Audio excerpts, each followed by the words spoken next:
Alors, remplissez votre tonneau. Vous avez votre moi et votre personnalité qui forment un contenant.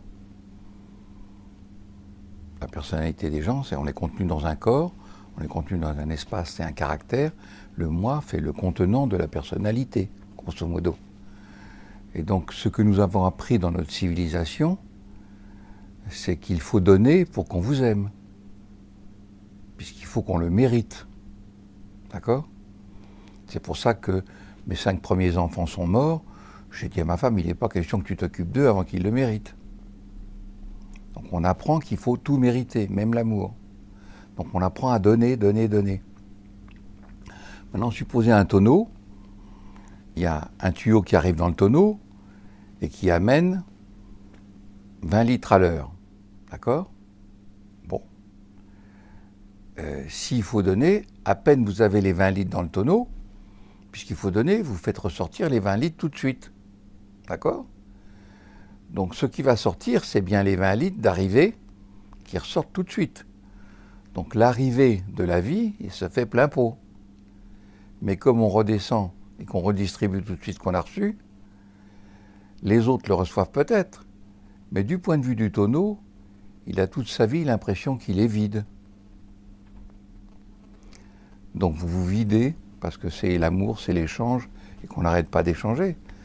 Mais si vous attendez d'être plein et que ça déborde, ce qui va déborder, c'est toujours 20 litres à la minute ou 20 litres à l'heure. Mais vous aurez un sentiment de plénitude. Donc on voit que peut-être qu'il faut commencer par se remplir et avoir une impression de bonheur et de bien-être. Alors, les gens se remplissent à côté de leurs besoins. Donc ils veulent être célèbres parce qu'on n'a pas fait attention à eux. D'accord ? Ou il faut qu'ils soient riches. Ou il faut qu'ils soient aimés. Enfin, c'est tous les trucs où on court dans cette civilisation. Une civilisation d'objets pour remplacer le bonheur d'être soi. Sauf qu'on a constamment l'impression d'être vide. Alors on vous a appris que pour aimer, il fallait donner. Et moi, j'essaye de transmettre aux gens que être égoïste, c'est pas penser à soi. Égoïste, c'est ne penser que à soi.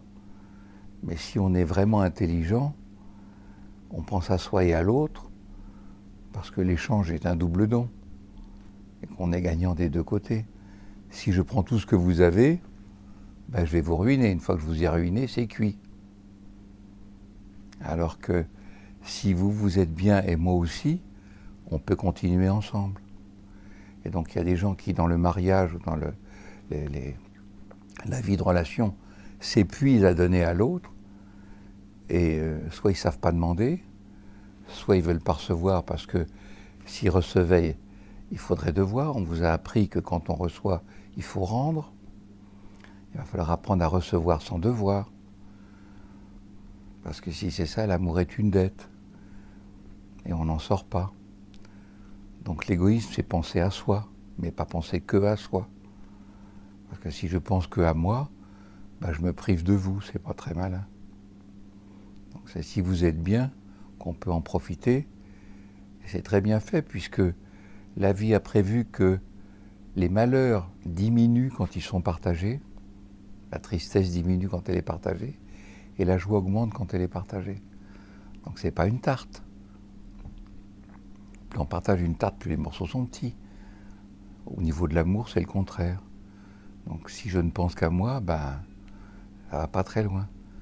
Alors que si c'est beaucoup, c'est un grand niveau d'échange. Donc c'est gagnant-gagnant.